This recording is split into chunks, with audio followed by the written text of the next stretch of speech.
La lecture biblique s'effectuera dans l'Évangile de Marc, au chapitre 1, du verset 21 à 28. Jésus et ses disciples entrent dans Capharnaüm. Aussitôt, le jour du sabbat, Jésus se rendit à la synagogue et se mit à enseigner. Ceux qui l'entendaient étaient impressionnés par son enseignement. En effet, il les enseignait avec autorité, à la différence des spécialistes des Écritures. Or, dans leur synagogue, il y avait un homme tourmenté par un esprit impur. Il se mit à crier : « Que nous veux-tu, Jésus de Nazareth ? Es-tu venu pour nous détruire ? Je sais bien qui tu es, celui qui est saint, envoyé par Dieu. » Jésus parla sévèrement à l'esprit impur en lui disant : « Tais-toi et sors de cet homme. » L'esprit impur secoua rudement l'homme et sortit de lui en poussant un grand cri. Et tous furent étonnés au point de se demander les uns aux autres : « Qu'est-ce que cela ? Un enseignement nouveau donné avec autorité. Il commande même aux esprits impurs et ils lui obéissent. » Et aussitôt, la renommée de Jésus se répandit partout dans toute la région de la Galilée.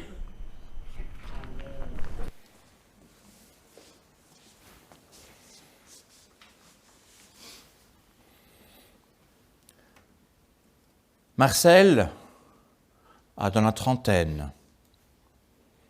Ses parents sont chrétiens et lui-même est toujours allé à l'église. Même après son mariage, il a continué à venir seul, un peu par conviction, beaucoup par habitude. Mais voilà qu'il vient de passer une semaine très stressante au travail. En plus, hier, c'était l'anniversaire de sa petite fille qui vient d'avoir 4 ans. La soirée avec les amis fut longue. Et ce dimanche matin, alors que son épouse dort à poing fermé à ses côtés, il se demande : pourquoi ne pas rester dans mon lit cette fois-ci, ce dimanche ?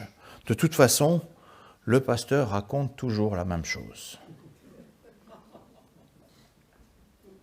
Dans le village voisin, sa jeune sœur, Véronique, fin de la vingtaine, est réveillée de bon matin. Elle se prépare. Elle a rendez-vous avec des copines pour une séance de sport au bois. De son côté, ça fait longtemps qu'elle ne vient plus au temple. À l'adolescence, elle avait acquis le droit auprès de ses parents de ne plus s'y rendre après des crises et de longues discussions. Pour elle, plus question d'y aller. Elle est révoltée par tant d'hypocrisie et de paroles blessantes qu'elle a vues et entendues durant sa jeunesse. Gérard, pas Frédéric, Gérard est présent au culte, très discret. Il parle peu de ses soucis. Ils sont pourtant nombreux. Il rencontre de sérieux problèmes de santé qui l'empêchent depuis longtemps de reprendre le travail. Il vit le culte comme une parenthèse dans la morosité de son existence, tout en sachant que rien ne changera vraiment une fois rentré à la maison. Il n'attend rien de spécial.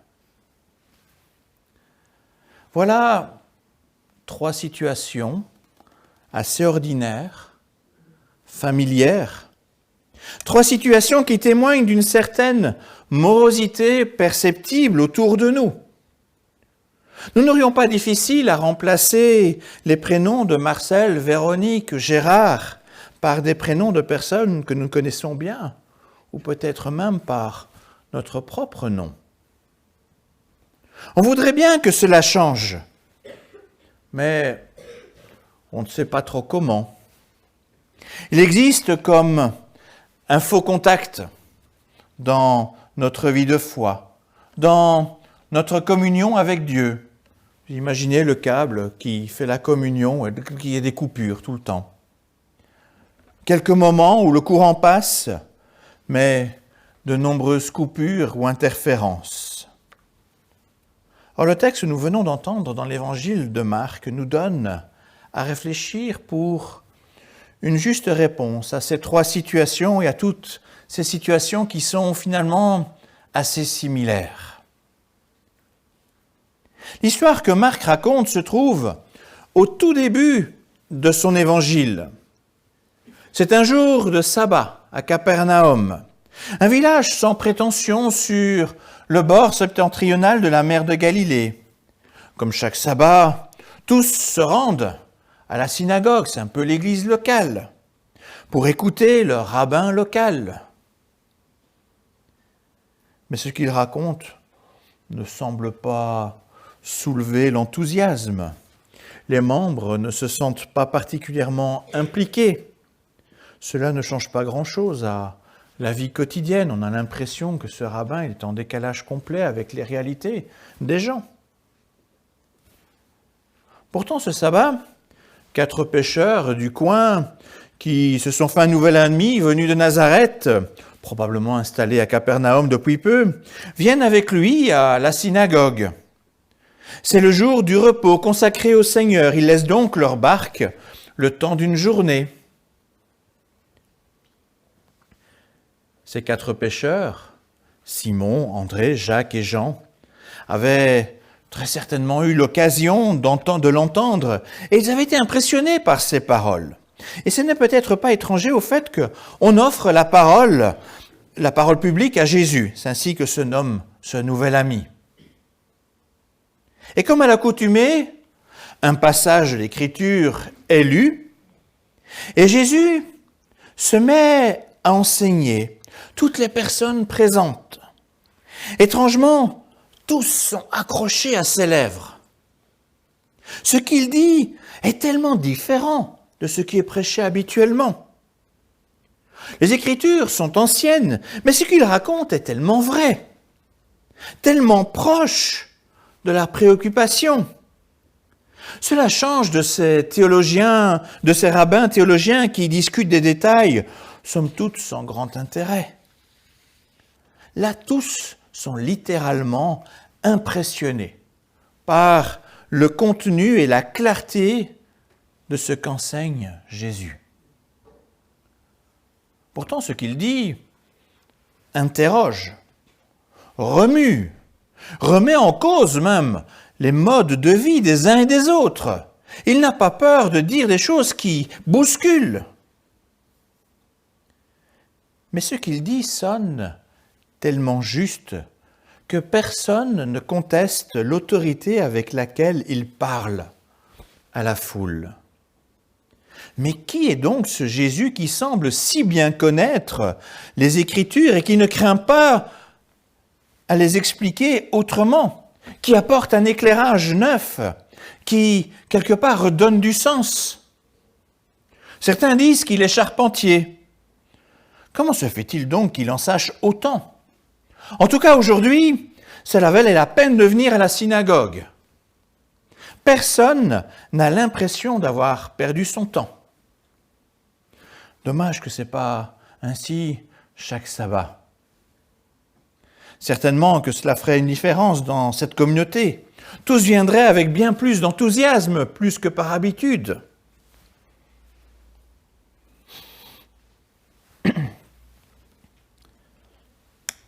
Resté discret jusque-là au fond de la salle, un homme s'agite. Il se met à crier. Cet homme est connu pour avoir un esprit impur. Bien entendu, il y a de quoi être surpris de sa présence dans un tel lieu. Et pourtant, il est là. Et son problème est connu de tous. Mais personne ne sait quoi faire ou ne veut croire à un possible changement, comme si la synagogue était condamnée à vivre ce malheur à travers cet homme. Mais où est donc la foi de ces gens qui disent croire aux prophètes de Dieu? Par ailleurs, très probablement que l'homme lui-même aspire à une autre vie. Sinon, pourquoi serait-il présent dans cette synagogue? Il sait plus que quiconque qu'elle n'est pas parfaite. Mais lui aussi aspire à vivre, ne fût-ce qu'un jour, avec un peu de repos, à avoir un temps de communion paisible avec Dieu. Cela fait si longtemps qu'il n'a pas pu terminer une prière. Mais pour lui, il n'y a pas de répit. L'esprit impur l'agite et le pousse à crier contre Jésus, le privant de profiter de sa présence et de ses paroles qui motivent et encouragent. Alors face à cette agitation, Jésus se retourne et le regardant, il ordonne à l'esprit impur de quitter cet homme retenu esclave depuis trop longtemps. Jésus offre enfin la communion et le repos en Dieu auquel cet homme aspirait tant depuis si longtemps. Face à la description de cette scène décrite par l'évangéliste Marc, beaucoup doutent de ce qu'il se passe. On préfère penser que l'homme est dérangé par un problème psychiatrique. Pourtant, le scepticisme bute quand même sur ce qui arrive. L'autorité de Jésus est telle que l'homme se trouve délivré. Quel que soit l'angle par lequel on examine la scène, on est bien là en présence du premier miracle de Jésus dans le récit de Marc. Jésus a autorité pour libérer tout être humain afin de lui permettre de vivre pleinement le sabbat, vivre pleinement une relation avec Dieu. Même si les quatre évangélistes ont le désir de révéler qui est véritablement Jésus à travers des parties de son histoire, chacun d'eux a choisi de commencer le récit avec des éléments qui leur paraissent importants. Marc préfère rapidement parler des miracles. Et les deux premiers de son évangile, celui qu'on vient d'entendre, mais aussi la guérison de la belle-mère de Simon-Pierre, son ami, se passent un jour de sabbat. Et c'est loin d'être anodin. Beaucoup autour de Jésus parlent de scandale, car ils voient ces miracles comme une forme de travail, ce qui semble contraire aux prescriptions même du sabbat donné dans la loi de Moïse. Cela choque tellement que très vite, beaucoup en viendront à souhaiter la mort de ce Jésus à cause de ce qu'il accomplit précisément un jour de sabbat. Et c'est bien là le gros problème. Les règles et la bienséance semblent plus importants que les aspirations à la liberté à l'égard du mal et à la communion avec Dieu. N'est-ce pas justement cela que Dieu avait instauré, le sabbat? Pour préserver la liberté acquise d'une main forte par Dieu? N'est-ce pas pour rien que beaucoup sont positivement surpris par l'autorité de Jésus qui, en parole et en acte, rappelle l'essentiel? Quand les habitudes, les règles, les pratiques ne conduisent pas à un vrai repos, un vrai temps de grâce avec Dieu, à une vraie communion, alors elles doivent être remises en question et changées.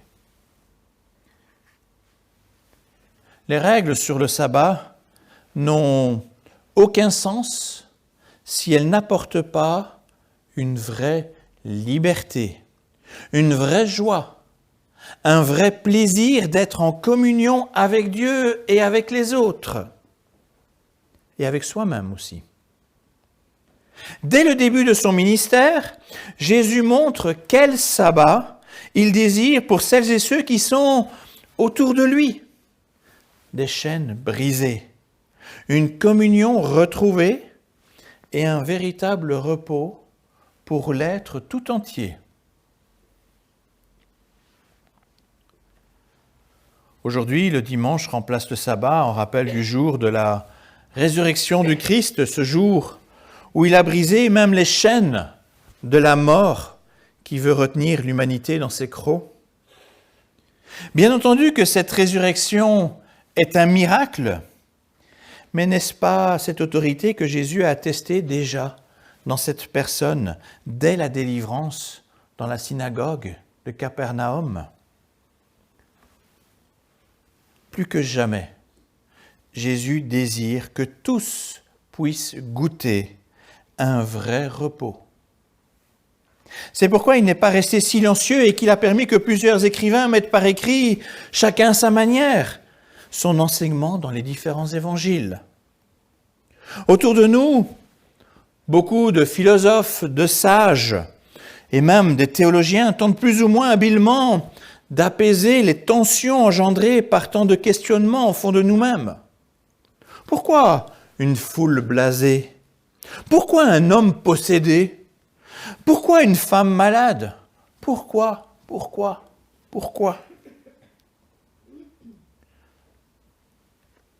Pourtant, rien n'égale la limpidité et la profondeur des paroles de Jésus pour apaiser nos tensions profondes. Il est donc impératif pour l'Église, désireuse de souffler ce vent de liberté revigorante, qu'elle retrouve ses racines dans le message plein d'autorité du Christ. Si l'Église doit sans cesse se réformer, ce n'est certainement pas en suivant servilement les modes et les mœurs de chaque époque et de chaque pays. Ce qu'il lui faut avant tout, c'est le désir de témoigner et partager, en parole et en acte, la liberté qui donne accès au vrai repos en Dieu, qui donne accès à un temps de qualité avec Dieu. Les gens ont besoin d'une foi stimulante et non plus éteinte. Si je reprends la situation de Marcel, Véronique et Gérard, tous les trois sont confrontés à un obstacle qui les empêche de vivre librement une communion avec Dieu. Le courant ne passe pas comme il faudrait. Il y a quelque chose qui entrave cette relation avec le Seigneur au point qu'aucun d'eux ne trouve un vrai plaisir au culte le dimanche matin. Et malheureusement, cela ne se limite pas qu'au dimanche. Il y a ce petit quelque chose aussi qui les empêche de vivre une vie spirituelle épanouie, même le reste de la semaine. Et ils ne sont pas les seuls. Beaucoup de chrétiens se trouvent dans cette même situation, avec une sorte de perte d'appétit pour le culte communautaire et le culte personnel. Si nous nous reconnaissons dans cette situation, nous sommes comme cet homme au fond de la synagogue qui aspire à une meilleure situation, mais qui a besoin d'être délivré de ce qui le retient trop loin de Dieu. Les faux contacts possibles sont très divers. La désillusion, l'incrédulité, la maladie, les blessures passées, la lassitude, le deuil, la fatigue, la rancœur, la suétude. Je peux continuer la liste encore longtemps. Le diable peut se servir de tout cela pour nous retenir captifs, loin de Dieu, pour perturber notre relation à Dieu et nous empêcher de goûter à un vrai repos, à son sabbat. Or, nous voyons que Jésus a les mots justes, les compétences pour rétablir le courant, l'autorité nécessaire pour nous offrir la délivrance face à ces problèmes. Il a les moyens de nous offrir un vrai sabbat, un vrai temps de repos et de communion, Un vrai contact qui apporte lumière et chaleur. Nous pouvons donc le prier pour qu'il enlève dans notre vie ces éventuels faux contacts. Qu'il enlève également toute l'indifférence dans notre Église par rapport à ces problèmes-là, afin que, ensemble, nous puissions goûter un culte nouveau à la gloire de Dieu. Tout comme Christ a délivré l'homme de Capernaum pour qu'il puisse enfin vivre pleinement son sabbat, il a exprimé de multiples façons son désir de continuer à délivrer pour offrir le repos en lui. Oui, Jésus est toujours prêt à rétablir le courant de notre communion avec Dieu. Et à sa suite, l'Église doit s'engager dans la prière avec ce même désir, de sorte que chacun retrouve quelque part le feu sacré, l'enthousiasme d'une communion partagée avec notre Dieu. C'est ainsi qu'ensemble, nous rendrons un culte qui sera joyeux, agréable à Dieu, un culte qui nous fera aussi du bien, pour lequel nous pourrons nous dire « ça valait la peine de venir ce dimanche ». Que toute gloire lui revienne. Amen.